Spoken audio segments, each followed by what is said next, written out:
आप सभी को गुप्ता क्लासेस मधुबनी में स्वागत है। आज हम सब 10th क्लास का पीवाई की क्वेश्चन जो जितना भी इम्पोर्टेंट क्वेश्चन है सबको क्या करेंगे, डिस्कशन करेंगे। कल हम सब 1 से लेकर 15 तक जो क्वेश्चन का डिस्कशन कर लिए थे उससे आज आगे लेके चलेंगे। और इस चैनल को लाइक और सब्सक्राइब दोनों कीजिएगा, जो इस वीडियो को आपके पास हमेशा के लिए बना रहेगा। तो चलिए आगे क्वेश्चन को लेके हम आगे चलते हैं। क्वेश्चन नंबर 16 नंबर कह रहा है,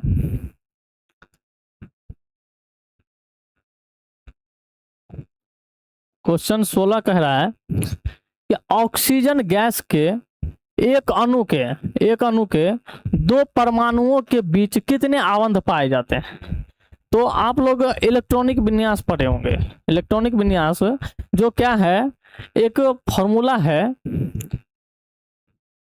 2n², जो किस पे काम करता है, KLMN पर इस पे काम करता है। जिसको हम के का हम अगर मान लीजिए के का हम एक लेते हैं तो ये कितना हो जाएगा 2। अगर 2 लिए n का नंबर n बराबर 2 तो ये हो जाएगा कितना 8। 2 8 18 32 करके चलता है। तो देखिए ऑक्सीजन का एटॉमिक नंबर कितना होता है 8। तो इसको फुलफिल करने के लिए, इलेक्ट्रॉनिक विन्यास को पूरा करने के लिए ये 2 और ये 6, जिसमें इसमें कितना कम है 2 नंबर। तो 2 इलेक्ट्रॉन को साझा करने के लिए कितने आबंध की जरूरत होता है, तो 2 आबंध की जरूरत होता है। तो इसलिए इस 16 नंबर क्वेश्चन का ऑप्शन नंबर हो जाएगा बी आंसर। तो चलिए क्वेश्चन को लेकर अब आगे चलते हैं। Question number 17। क्वेश्चन नंबर 17 में क्वेश्चन 17 बोल रहा है तेल लगा कागज होता है। तेल जो लगा, जैसे हम लोग देखते हैं कि घर सब में क्या होता है, कभी कभी पढ़ते लिखते रहते हैं तो आसपास में तेल सब रहता है, वो क्या करता है पेपर पे गिर जाता है या किताब पे गिर जाता है, या कॉपी पे लिखे रहते हैं उस पर क्या होता है गिर जाता है। तो देखे होंगे आप कि अगर पेज पे लिखा हुआ जो रहता है ना, उसको न पूर्ण रूप से दिखाई देगा, न पूर्ण रूप से क्या होगा स्पष्ट क्लियर दिखाई देगा। और तो देखिए ये क्या होता है, इसमें देखिए ऑप्शन क्या सब है। ऑप्शन है एक अपारदर्शक। तो अपारदर्शक क्या होगा, इस वो ऐसा वस्तु होगा जिसको हम आर पार करके कोई भी वस्तु हम नहीं देख सकते हैं, आर पार होके वस्तु नहीं देख सकते हैं। तो ये होता है अपारदर्शक। पारदर्शक में क्या होगा, जो वस्तु को पूर्ण रूप से आर पार हम देख सकते हैं उसको हम क्या बोलेंगे, पारदर्शक। और क्या है पारभासी। पारभासी में क्या होगा, वस्तु को आधा देखेंगे और आधा नहीं देख पाते, उसी को बोलते हैं पारभासी। तो यही देखे होंगे कि तेल सब जब हम लोग पढ़ते लिखते रहते हैं तो उस टाइम में बुक किताब पर या फिर कॉपी पर ये तेल अगर गिर जाता है तो ये धुंधला सा टाइप का होने लगता है, जिस तरह से आधा दिखता रहता है और आधा स्पष्ट रूप से नहीं दिखाई देता। इसी को हम क्या बोलते हैं, पारभासी। तो 17 का कौन सा ऑप्शन हो जाएगा, सी नंबर। चलिए क्वेश्चन को आगे लेके चलते हैं 18 नंबर पे। 18 नंबर क्वेश्चन में है सूर्य से आने वाला प्रकाश पुंज। बोल रहा है सूर्य से आने वाला प्रकाश पुंज निम्न में से कौन है। बोल रहा है सूर्य से आने वाला प्रकाश जो पुंज है, जो सूर्य से जो किरण जो आता है ना, किरण जो आता है वो कौन है, इनमें से कौन कौन है। तो देखिए ये अभिसरित लिखा गया, इसमें होगा अभिसारी। इसको क्या होगा, लिखेंगे अभिसारी। एक अभिसारी, अभिसारी प्रकाश पुंज। तो देखिए एक कौन है, अभिसारी प्रकाश पुंज, दूसरा है समांतर प्रकाश पुंज, तीसरा है अपसरित नहीं होगा, अपसारी होगा, अपसारी। मिस्टेक थोड़ा हो गया है टाइपिंग में, कोई दिक्कत नहीं है। तो देखिए इसमें कौन कौन सा है, अभिसारी प्रकाश पुंज, समांतर प्रकाश पुंज और कौन है, और अपसारी प्रकाश पुंज। तो बताइए आप लोग, प्रकाश पुंज जो होता है ना 3 प्रकार के होते हैं। कितने प्रकार के होते हैं, 3 प्रकार के प्रकाश पुंज होते हैं, 3 प्रकार के प्रकाश पुंज 3 प्रकार के होते हैं। कौन कौन होते हैं वो भी देख लेते हैं। ये वो होता है अपसारी प्रकाश पुंज, अपसारी प्रकाश पुंज, अपसारी प्रकाश पुंज। दूसरा हो गया अभिसारी प्रकाश पुंज, अभिसारी प्रकाश पुंज, अभिसारी प्रकाश पुंज। तीसरा कौन हो गया, समांतर प्रकाश पुंज, समांतर प्रकाश पुंज। तो आप सब देखिए ऑप्शन में देखिए कि आंसर नंबर कौन सा होगा। तो देखिए इसमें क्या सब दिया है, अभिसारी प्रकाश पुंज भी दिया है, समांतर प्रकाश पुंज भी दिया है, अपसारी प्रकाश पुंज भी दिया है। तो इनमें से कौन सा आंसर हो जाएगा, इनमें से डी सभी हो जाएगा, क्योंकि प्रकाश से आने वाले प्रकाश पुंजों के कितने हैं प्रकार है, 3 प्रकार के। तो कौन कौन से हो जाएगा, अभिसारी प्रकाश पुंज, समांतर प्रकाश पुंज और अपसारी प्रकाश पुंज। देखिए अपसारी प्रकाश पुंज हम किसे कहते हैं, जो क्या होगा अनेक बिंदु से जो प्रकाश आएगा ना, अनेक बिंदु से आने वाली प्रकाश पुंज जो इकट्ठा जो हो जाएगा उसको हम बोलेंगे अभिसारी। क्या उसको बोलेंगे, अभिसारी। अभिसारी प्रकाश पुंज हम बोलेंगे कि अनेक बिंदु से आने वाले स्रोत जो होगा प्रकाश वो एक बिंदु पर क्या होगा इकट्ठा हो जाएगा, उसको हम बोलेंगे अभिसारी। अपसारी में क्या होता है, एक बिंदु से अनेक बिंदु पर प्रकाश जाएगा, उसको हम बोलेंगे अपसारी। और समांतर क्या होगा, वो ये प्रकाश की किरण जो है ना एक दूसरे के क्या होगा पैरेलल में चलता रहेगा, समांतर चलेगा, एक दूसरे को किरण प्रकाश को कभी क्रॉस नहीं करेगा, उसको हम बोलते हैं समांतर प्रकाश पुंज।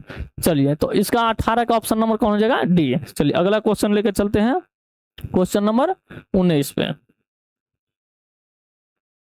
क्वेश्चन नंबर 19 कह रहा है कि निम्नलिखित में से कौन उत्तल दर्पण से बना काल्पनिक प्रतिबिंब है। काल्पनिक को ही हम बोलते हैं आभासी, काल्पनिक को ही क्या बोलते हैं, आभासी बोलते हैं। काल्पनिक को क्या बोलते हैं, आभासी। तो बोलते हैं आभासी या काल्पनिक प्रतिबिंब को उत्तल दर्पण में।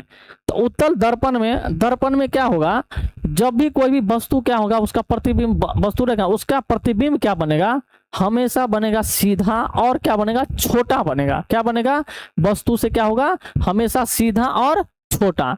तो इसका प्रतिबिंब कैसा बनेगा, सीधा और छोटा। तो देखिए ऑप्शन में आप सब देख लीजिए कि कौन सा आंसर होगा। तो देखिए इसमें कौन सा है, सीधा और छोटा। तो देखिए इसमें है उल्टा और आवर्धित, ये होगा नहीं। चलिए देखिए इसमें सीधा और छोटा, तो ये ऑप्शन नंबर हो जाएगा। इसमें सीधा तो है लेकिन आवर्धित है, ये भी नहीं होगा, इनमें से कोई नहीं। तो ऑप्शन नंबर कौन सा हो जाएगा, तो 19 का हो जाएगा ऑप्शन नंबर बी। चलिए क्वेश्चन नंबर आगे चले के चलते हैं 20 पर। क्वेश्चन में 20 में कहता है, देखिए आप सब क्वेश्चन और देखिए और इसका आंसर बताइए। देखिए ये तो बहुत इजी क्वेश्चन है, आप सब जानते होंगे कि दर्पण सूत्र बोल रहा है। दर्पण सूत्र कौन है, तो दर्पण सूत्र कौन सा होता है, तो देखिए दर्पण में होता है 1/f बट्टा 1/v प्लस 1/u, यानी ये फोकस दूरी, ये प्रतिबिंब की दूरी और यह वस्तु की दूरी, इसको हम बोलेंगे फोकस दूरी। फोकस दूरी ये हो गया प्रतिबिंब की दूरी, प्रतिबिंब की दूरी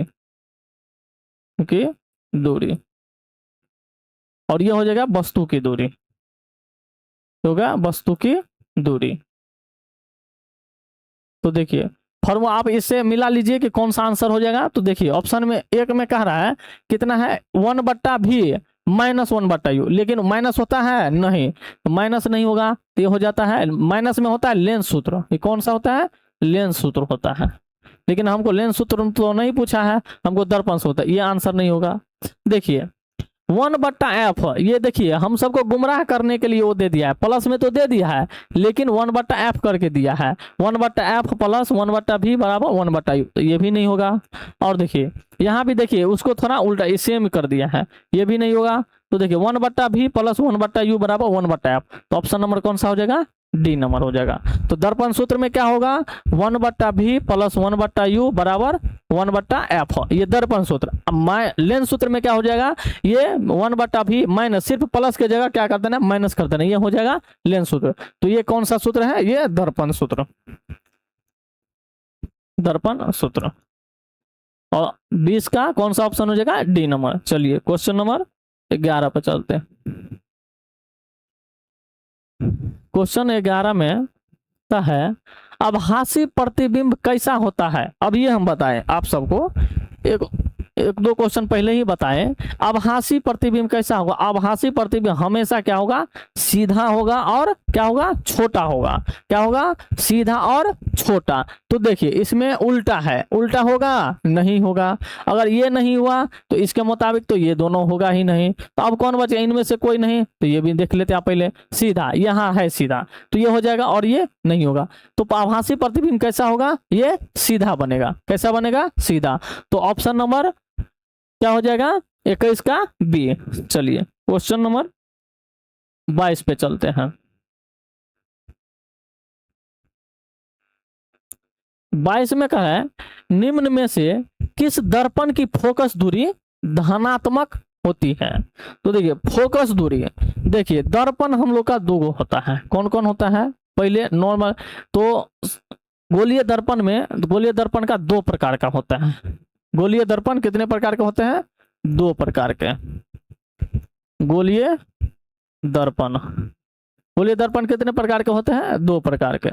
कौन कौन होता है? एक अवतल दर्पण, अवतल दर्पण,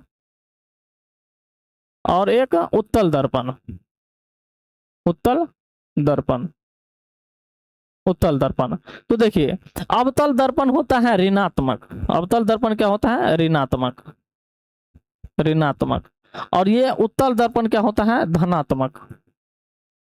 उत्तल दर्पण क्या होगा? धनात्मक। तो देखिए इसमें पूछा गया है कि किस दर्पण की फोकस दूरी क्या होगा? धनात्मक। तो देखिए धनात्मक किस में हो रहा है? उत्तल दर्पण में। तो इसका आंसर कौन हो जाएगा? उत्तल दर्पण कहाँ है? ऑप्शन नंबर ए में। तो कौन सा आंसर हो जाएगा? 22 का ए आंसर हो जाएगा। चलिए ऑप्शन नंबर ए। आगे क्वेश्चन चलते हैं 23 नंबर पे।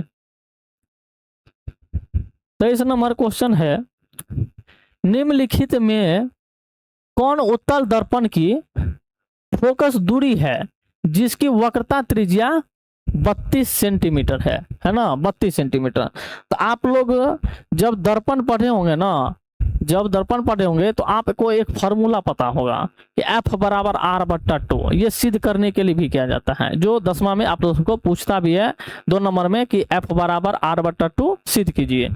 तो देखिए फॉर्मूला क्या होता है? F बराबर R/2, यानी ये क्या हो गया? फोकस दूरी। क्या हो गया? फोकस दूरी। F हो गया फोकस दूरी। और ये R क्या होता है? वक्रता त्रिज्या, वक्रता त्रिज्या, वक्रता त्रिज्या। तो देखिए वक्रता त्रिज्या, फोकस दूरी हमको निकालना है। वक्रता त्रिज्या हमको दे रखा है, कितना दिया है? तो देखिए वक्रता त्रिज्या हम हो गया F बराबर, R बराबर कितना दे दिया? 32 सेंटीमीटर हो गया। F बराबर निकालना है, F बराबर होता है R/2। तो F बराबर कितना हो गया? R दे दिया है 32/2 के भाग दे देंगे, कितना हो जाएगा? 16 सेंटीमीटर। तो अब 16 सेंटीमीटर, लेकिन देखिए अब 16 सेंटीमीटर तो आया, लेकिन देखिए एगो -8 है तो ये तो होगा ही नहीं।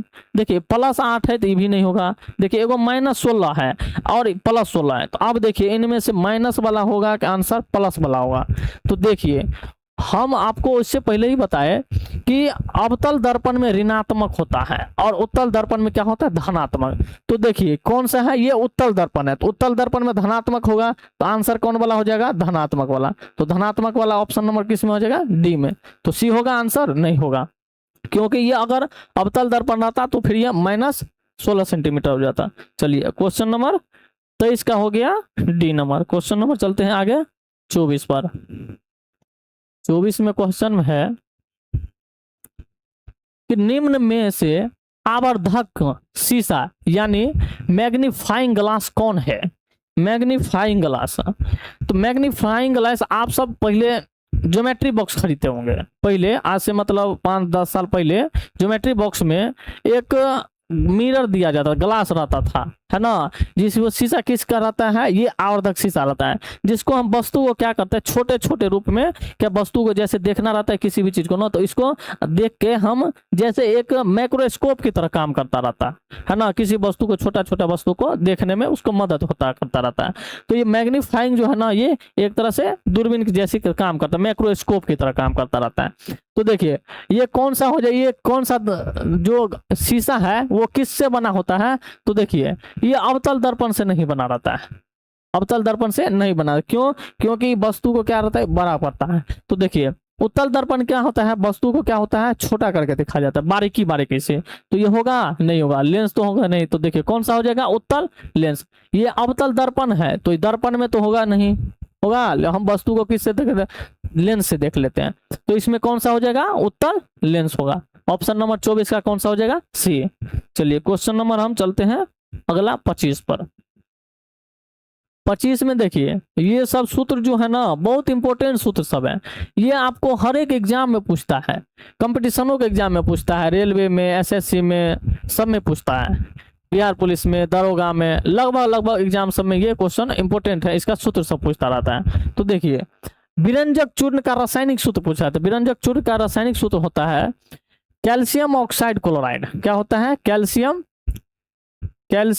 ऑक्साइड क्लोराइड होल ट्वाइस होता है। तो देखिए ये क्या हो गया, कैल्शियम हो गया, कैल्शियम ऑक्साइड क्लोराइड। तो देखिए इसमें कहाँ है, ये तो हो गया कैल्शियम ऑक्साइड, तो ये तो होगा नहीं। ये हो गया कैल्शियम क्लोराइड, ये तो होगा नहीं। ये कैल्शियम ऑक्साइड क्लोराइड है लेकिन होल ट्वाइस होता है, क्या होता है, होल ट्वाइस। तो ये तो सिंगल है तो ये भी नहीं होगा। तो कैल्शियम ऑक्साइड होल ट्वाइस है ना क्लोरीन का, तो ये हो जाएगा ऑप्शन नंबर डी हो जाएगा, कैल्शियम ऑक्साइड क्लोराइड। तो हम क्वेश्चन का 25 नंबर क्वेश्चन का विरंजक चूर्ण का फॉर्मूला क्या हो जाएगा, कैल्शियम ऑक्साइड क्लोराइड। देखिए इसका उपयोग कहाँ कहाँ होता है, विरंजक चूर्ण का उपयोग देखते हैं, है ना। विरंजक चूर्ण का उपयोग देखते हैं, विरंजक चूर्ण का उपयोग है यह ना। विरंजक चूर्ण का उपयोग हम पानी में जो कीटाणु सब रहता है ना उसको मारने के लिए भी यूज करता है। पानी में भी यूज किया जाता है, पानी में बैक्टीरिया सब रहता है ना उसको भी मारने के लिए किया जाता है, बैक्टीरिया। देखें यह एक कीटाणुनाशक है, यह क्या है, कीटाणुनाशक है, क्या है, कीटाणुनाशक है, देखते होंगे ये विरंजक चूर्ण ज्यादा आपको दिखाई देगा मेडिकल सब के पास, अस्पताल सब रहता है ना वहाँ, जैसे ऑपरेशन हो थिएटर सब में से जब कचरा सब निकलता है तो बदबू मारता रहता है ना, उस सब पे क्या करता है, उसको ये विरंजक चूर्ण ही छीट दिया जाता है, जिससे क्या होता है, बदबू कम आया जाता है। तो ये यहाँ पे जो बैक्टीरिया सब रहता है ना उस सब पर ये विरंजक चूर्ण को क्या किया जाता है, उस पर छिड़क के क्या कर देता है, उसको बदबू जो रहता है, गंदगी जो रहता है उसको नष्ट किया जाता है। तो इसका उपयोग कहाँ क्या होता है, पानी में बैक्टीरिया सब रहता है उसको हटाने के लिए ये कीटाणुनाशक होता है जो हम आपको बता दिए हैं। तो 25 क्वेश्चन नंबर 25 का हो जाएगा डी। चलिए अगला क्वेश्चन देखते हैं 26 क्वेश्चन है, अम्ल में क्या बोल रहे हैं, अम्ल में HCl हाइड्रोक्लोराइड और नाइट्रिक एसिड का अनुपात होता है। तो देखिए अम्ल में जो है ना हाइड्रोक्लोरिक अम्ल जो है, अम्ल देखिए सब तो अम्ले हैं, लेकिन अम्ल में जब हम इनका विलयन करेंगे ना तो किस किस अनुपात में इसका यूज किया जाता है वही पूछ रहा है। तो देखिए इसका यूज जो है ना किसके अनुपात में किया जाता है, HCl को जो है ना, HCl को 3 अनुपात में किया जाता है, और इसका कितने अनुपात में किया जाता है, 1 अनुपात में। तो ये ऑप्शन कितना हो जाएगा, अम्ल में किस अनुपात में उपयोग किया जाता है, 3:1 में। तो ऑप्शन नंबर कौन सा हो जाएगा, डी नंबर। चलिए क्वेश्चन नंबर अगला चलते हैं। देखिए ये सब सूत्र सब है, ये इंपॉर्टेंट सूत्र सब है, सब एग्जाम में ज्यादा सभी को जानकारी नहीं रहता है, इसलिए ध्यान से आप देखिएगा, है ना, क्योंकि ये भूल जाता है ये क्वेश्चन सब। देखिए ये क्वेश्चन क्या है, ये प्लम्बम हाइड्रोक्साइड नाइट्रेट, क्या है, प्लम्बम हाइड्रोक्साइड नाइट्रेट। यह क्या है, किसका, आप बोल रहा है किस प्रकार का लवण है, पूछ रहा है। ये तो सूत्र तो दे दिया, इसको आप पढ़ भी सकते हैं, लेकिन पूछा यह किस प्रकार का लवण है। तो देखिए हाइड्रोक्साइड है ना, यह हाइड्रोक्साइड बताता है कि यह क्षारीय प्रकृति का है। किसका है, क्षारीय प्रकृति का है। किस प्रकृति का है, क्षारीय प्रकृति का, क्षारीय प्रकृति का है। तो अब क्षारीय प्रकृति का हो गया तो लवण कैसा होगा, क्षारीय लवण होगा। कैसा लवण होगा, क्षारीय लवण होगा। तो देखिए ये सामान्य लवण होगा, नहीं होगा, ये तो होगा ही नहीं। मिश्रित लवण होगा, ये भी नहीं होगा। जब यहाँ पे दे दिया है कि क्षारीय प्रकृति का है, अम्लीय लवण होगा, ये भी नहीं होगा। कौन सा है, क्षारीय लवण होगा। तो प्लम्बम हाइड्रोक्साइड नाइट्रेट जो है वो कैसा होगा, क्षारीय लवण होता है। तो 27 नंबर क्वेश्चन का कौन सा हो जाएगा, ऑप्शन नंबर डी। चलिए क्वेश्चन नंबर आगे हम लेके चलते हैं क्वेश्चन 28, 28 नंबर क्वेश्चन में देखिए, क्वेश्चन 28 में बोल रहे हैं अमोनिया के एक अणु में नाइट्रोजन एवं हाइड्रोजन के परमाणुओं का अनुपात। तो अमोनिया का फॉर्मूला क्या होता है? पहले अमोनिया का फॉर्मूला बताइए, आप लोग कमेंट में दीजिए। ऑप्शन इसका है, देखिए ऑप्शन है 1:3, 3:1, 1:2, 2:1। तो देखिए अमोनिया का फॉर्मूला होता है NH3। अमोनिया का फॉर्मूला क्या होता है? NH3। क्या होता है? NH3। तो देखिए इसमें बोल रहे हैं नाइट्रोजन और हाइड्रोजन के परमाणु। तो इसमें क्या गो है? नाइट्रोजन है, एगो है तो एक हो गया। इसमें क्या गो हाइड्रोजन है? 3 गो है, 3 हो गया। इसी अनुपात में इसका उपयोग किया जाता है। तो देखिए, तो अमोनिया का फॉर्मूला आप सबको पता रखना है, ठीक है ना। अमोनिया को फॉर्मूला आप सबको क्या करना है? पता रखना है। तो देखिए इसमें कौन सा अनुपात में हो जाएगा? तो देखिए यहाँ बता ही दिए हैं, नाइट्रोजन का क्या गो अणु है?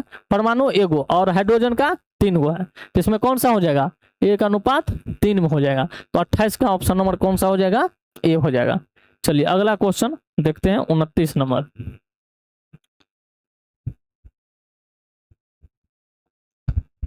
29 नंबर क्वेश्चन है निम्नलिखित में कौन सबसे अधिक अम्लीय ऑक्साइड है? सबसे अधिक अम्लीय ऑक्साइड। तो सबसे पहले हम देख लेते हैं अम्लीय ऑक्साइड के बारे में बोल रहा है। अम्लीय ऑक्साइड कौन कौन सा है? देखिए कैल्शियम ऑक्साइड, ये क्या है? Calcium oxide. यह क्या है? यह क्या है? अम्लीय ऑक्साइड बोल रहा है, ऑक्साइड। तो ये क्या है? क्षार है। ये क्या है? क्षार है। क्या यह भी क्षार है? मैग्नीशियम ऑक्साइड, यह भी क्षार है।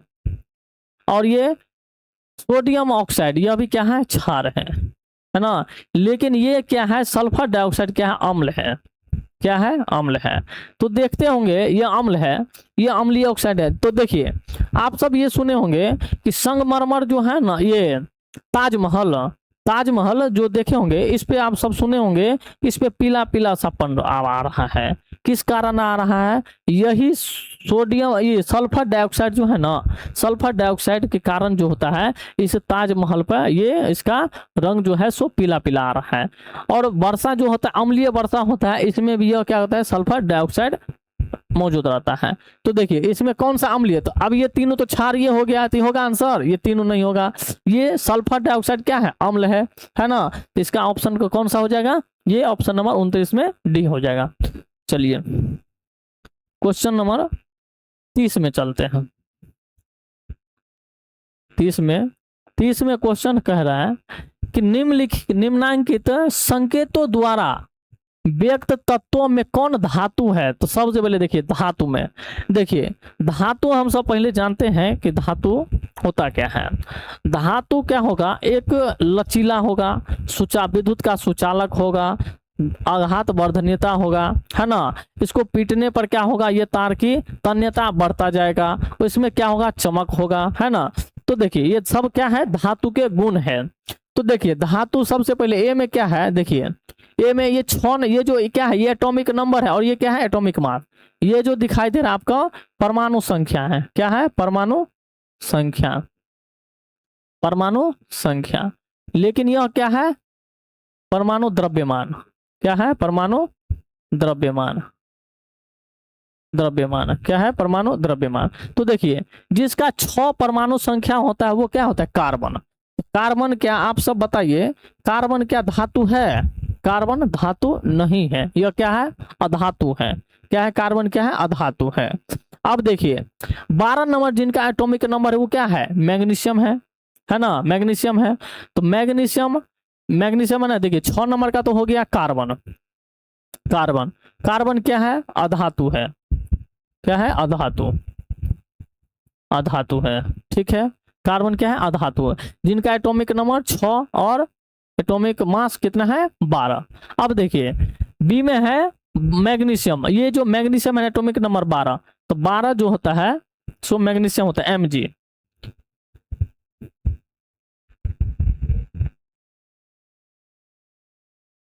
देखिए कितना हो जाएगा? एटॉमिक नंबर 12 है ना, 12, इसका कितना है? मास है 24।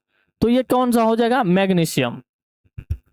मैग्नीशियम यह क्या है? यह एक धातु है। क्या है? धातु है। और भी देख लेते हैं।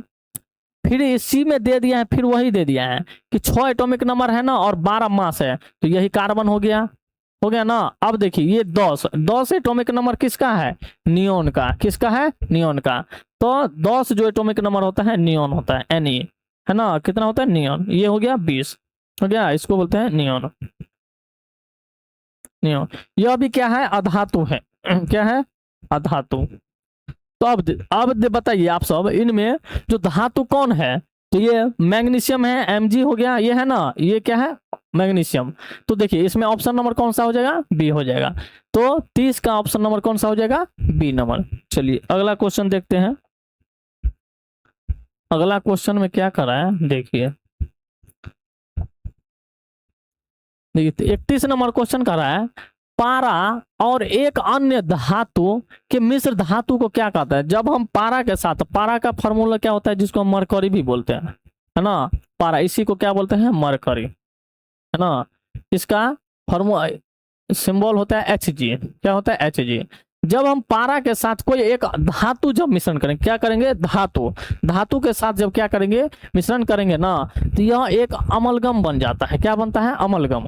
तो देखिए जैसे ही पारा के साथ जो हम कोई भी धातु जो ना, जो धातु के साथ मिश्रण जब करेंगे तो ये क्या बन जाएगा? मिश्र धातु। तो यह क्या बन जाएगा? अमलगम। तो देखिए कांसा तो होगा नहीं, कांसा होगा? कांसा में कॉपर और जिंक थोड़ा रहता है ना। पीतल में क्या होता है? कॉपर और टिन रहता है, तो ये होगा ही नहीं। होगा? इसमें पारा है, इसमें तो कॉपर रहता है, ये कॉपर रहता है तो ये होगा ही नहीं होगा। देखिए ये पीतल में भी क्या रहता है? कॉपर होता है, इसमें तो है क्या? ये नहीं है ना। अब ये भी नहीं होगा।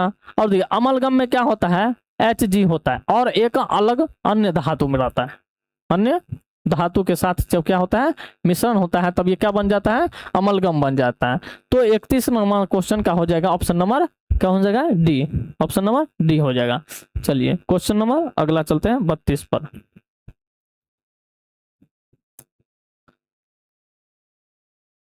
देखिए क्वेश्चन 32 है, निम्नांकित में कौन कार्बन का अपरूप है? आप सब कार्बन का अपरूप बहुत सुने होंगे। मेन 3 वो कार होता है, कौन कौन? हीरा, ग्रेफाइट, फ्लोरीन सब है ना। ये क्या है? ये तीनों क्या है? का देखिए ऑप्शन में क्या है? हीरा। हीरा भी क्या है? कार्बन का एक अपरूप है। फ्लोरीन भी क्या है? एक कार्बन का अपरूप है। ग्रेफाइट भी क्या है? एक कार्बन का अपरूप है। तो इनमें से कौन सा ऑप्शन हो जाएगा? ऑप्शन नंबर डी हो जाएगा। ये क्वेश्चन तो आप सभी लोग जानते ही होंगे, इसलिए इस क्वेश्चन पे डिस्कशन ज्यादा नहीं करेंगे। चलिए क्वेश्चन नंबर अगला चलते हैं 33 पर।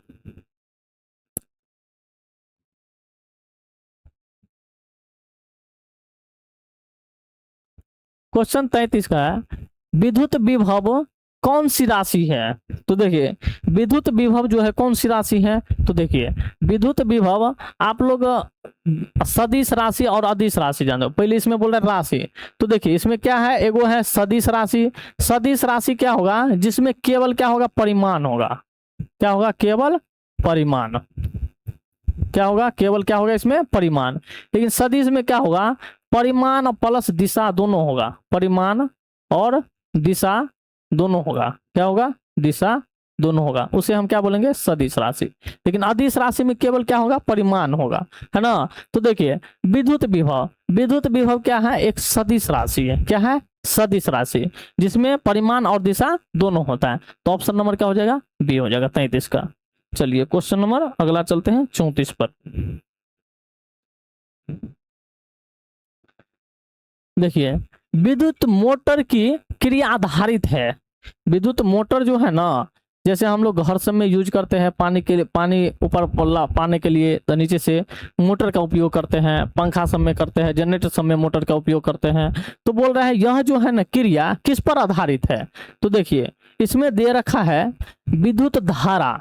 क्या है? विद्युत धारा, एक चुंबकीय प्रभाव, आर्मेचर के घूर्णन पर, ए बी दोनों पर, इनमें से कोई नहीं। तो आप सब बताइए इनमें से कौन सा होगा? देखिए आर्मेचर का उपयोग हम ना दूसरा चीज घूर्णन जैसे ये रोटेट वाला रहता है उसमें काम करते हैं, है ना। आर्मेचर का हम ये विद्युत मोटर का उपयोग नहीं करते हैं। इसमें करते हैं विद्युत धारा और ये चुंबकीय प्रभाव पर। चुंबकीय प्रभाव आप सब ये सुनेंगे, फ्लेमिंग के बाएं हाथ का नियम और फ्लेमिंग के दाएं हाथ का नियम। तो फ्लेमिंग के बाएं हाथ के नियम पर ही ना ये क्या करता है, ये विद्युत मोटर इस पर आधारित काम करता है, इसके सिद्धांत पर काम, किसके सिद्धांत पर, फ्लेमिंग के। ये विद्युत मोटर जो है, विद्युत मोटर फ्लेमिंग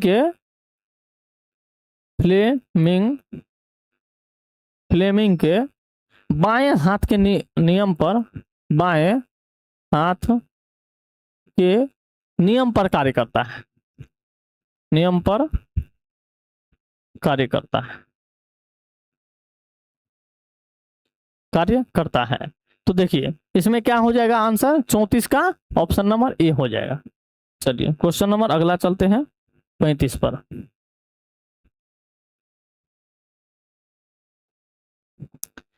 क्वेश्चन नंबर 35 कर रहा है, निम्नलिखित में से किससे प्रेरित धारा की दिशा प्राप्त होती है। तो प्रेरित धारा की दिशा जो है ना, धारा की दिशा कहाँ किससे होगा, तो देखिए एक वो नियम है, नियम कि लेंज के नियम, लेंज के नियम,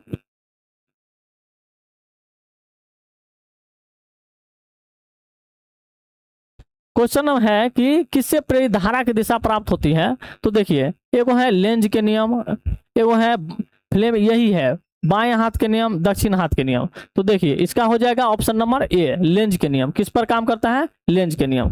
तो चलिए आज हम लोग का क्वेश्चन यहीं तक लास्ट था, आगे हम फिर मिलते हैं। आप लोग के लिए धन्यवाद। इस क्वेश्चन को देखिएगा और लाइक सब्सक्राइब जरूर कीजिएगा। चलिए।